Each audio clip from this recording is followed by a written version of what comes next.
फिर मन की स्थिति को देखें, वहां की बीमारियां बढ़ती जा रही हैं। तो चाहते हैं हम खुशी, लेकिन बढ़ा रहे हैं हम अपने मन और शरीर के रोग। क्यों? क्योंकि हमने सोचा कि हमारी जो मन की स्थिति है वो परिस्थितियों पर निर्भर है, अर्थात मेरे संसार पर निर्भर है, और मेरा संसार तो उथल पुथल में चल रहा है, तो मन की स्थिति भी उथल पुथल में ही चलेगी। ऐसे सोचने से हमने अपने मन को इधर उधर गलत, नकारात्मक, व्यर्थ सोचने की छुट्टी दे दी, क्योंकि हमने कहा बातें ही ऐसी हो रही हैं तो सोच तो चलेगी ही ना वैसे। सबसे बड़ी चीज आज, बस कुछ दिन बचे हैं और हम सब भारत का स्वतंत्र दिवस मना रहे होंगे, और इस साल तो वो स्वतंत्र दिवस और भी बहुत स्पेशल है। लेकिन इस वर्ष अपने को एक गिफ्ट दी जाए। वो सब विशेष आत्माएं जिन्होंने कितना त्याग किया, कितना तप किया, बलिदान दिया, उनके माता पिता ने अपने बच्चों का बलिदान दिया ताकि आज हम स्वतंत्र रह सकें। हम किस चीज का त्याग करने के लिए रेडी हैं? हम आज किस चीज का त्याग करने के लिए रेडी हैं जिससे मैं आत्म स्वतंत्र रह सकूं? देश तो स्वतंत्र है, लेकिन मैं आत्मा गुलाम हूं। गुलाम हूं अपनी ही कमजोरियों की, गुलाम हूं अपनी ही आदतों की। कि क्या करूं, उसने ऐसा बोला तो बुरा तो लगना ही था। गुलाम हूं उनके व्यवहार की। क्या करूं, बात ही ऐसी आई थी, चिंता तो होनी ही थी। गुलाम हूं उस परिस्थिति के। क्या करूं, सुबह चाय का कप नहीं मिला तो सिर तो दर्द होना ही है, दिन तो पूरा ही खराब हो गया।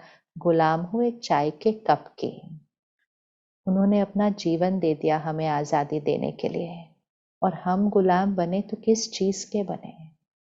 और वो गुलामी की वजह से ही आत्मा की शक्ति घटती जाती है। तो इसलिए इस वर्ष को और स्पेशल मनाने के लिए स्वराज्य, स्वराज्य ये है स्व पर राज्य, मन बुद्धि पर राज्य, संस्कारों पर राज्य, इन कर्म इंद्रियों पर राज्य। ऐसे नहीं आंखें कुछ भी देख रही हैं, मुख बोल रहा है, कहते बोलना नहीं था मेरे मुंह से निकल गया। जो बात सुननी नहीं चाहिए वो सुन रहे हैं, खा रहे हैं और कह रहे हैं मुझे नहीं खाना चाहिए, लेकिन क्या करूं, स्वाद के वश हूं। कर्म इंद्रियों के गुलाम, कर्म इंद्रियों के गुलाम। और फिर हम सब एक दूसरे को मैसेज भेजेंगे उस दिन, हैप्पी इंडिपेंडेंस डे, और फिर जीवन वैसे ही चलेगी जैसे चल रही है। तो अगर हम संसार अर्थात मेरे मन की स्थिति, मेरे शरीर का स्वास्थ्य, मेरे रिश्ते, मेरे घर का वातावरण, और फिर मेरे काम का क्षेत्र, और फिर मेरा शहर, मेरा देश, मेरी सृष्टि, ये सब एक एनर्जी है। ये यहां से निकलती है और ये एनर्जी सारे संसार में फैल जाती है। तो ये है बीज, आत्मा है बीज, और बाकी सब कुछ जो दिखाई देता है वो है मेरे जीवन का वृक्ष। लेकिन वृक्ष दिखाई देता है, बीज दिखाई नहीं देता। लेकिन बीज के स्वास्थ्य पर ही तो वृक्ष का स्वास्थ्य निर्भर है। बीज के स्वास्थ्य पर ही तो हर फल और फूल के स्वास्थ्य निर्भर है। तो ये शरीर दिखाई देता है, रिश्ते दिखाई देते हैं, काम दिखाई देता है, बीज दिखाई नहीं देता है। तो बीज को आत्मनिर्भर बनाते हैं, स्वराज्य का पुरुषार्थ शुरू करते हैं। 1 महीने से ज्यादा है हमारे पास, और 1 महीना तो काफी होता है अपने संस्कारों को बदलने के लिए।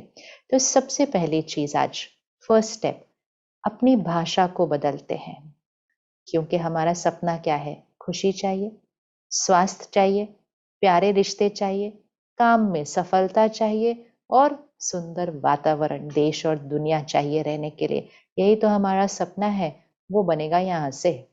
क्योंकि संस्कार से संसार बनता है, संकल्प से सृष्टि बनती है।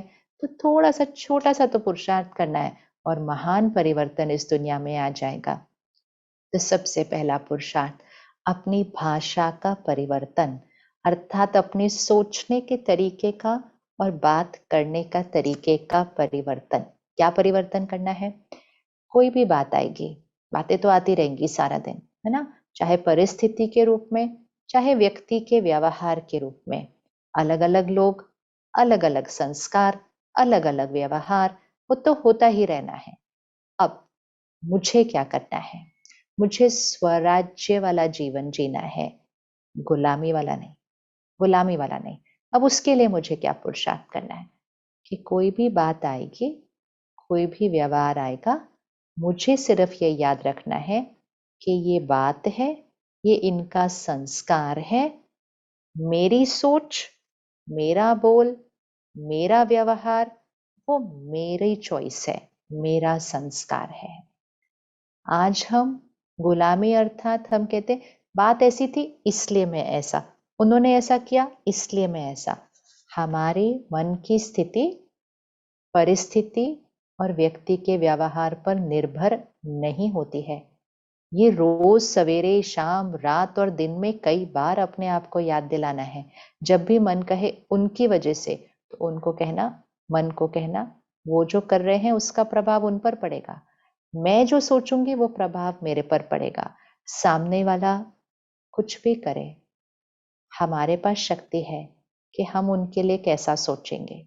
और हम सब इसका सारा दिन अनुभव करते ही हैं।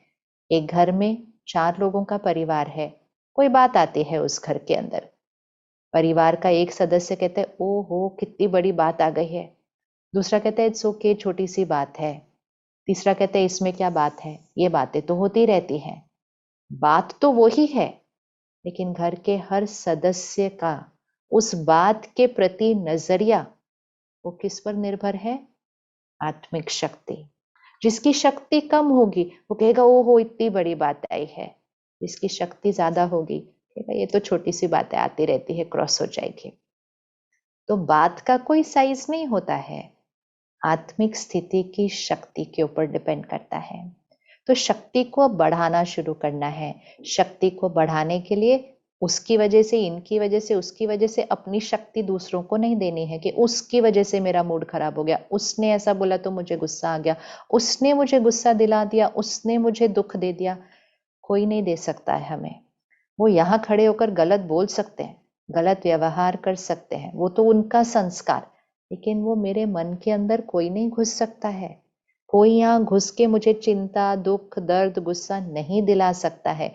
इस गुलामी की परिभाषा जो हमने भाषा बना ली है, अपने अंदर जो नजरिया बना लिया है, इसको खत्म करना है, क्योंकि ये बहुत बड़ा झूठ है, ये सच नहीं है। उसने मुझे दुख दे दिया, उसने दुख नहीं दिया, उसने गलत व्यवहार किया, उसने गलत बोला। दुख देने का काम तो मैं आत्मा खुद को देती हूँ, जब मैं खुद उसकी बात सुनने के बाद अपने आप को क्या बोलती हूँ। तो अपने मन पर राज्य करना शुरू करें। अपने मन का रिमोट कंट्रोल इधर उधर चला गया है, ये हमें लगता है, ऐसा होता नहीं है, ऐसा कभी होता नहीं है। तो ये सबसे बड़ी भ्रांति है जिसे हमें खत्म करना है।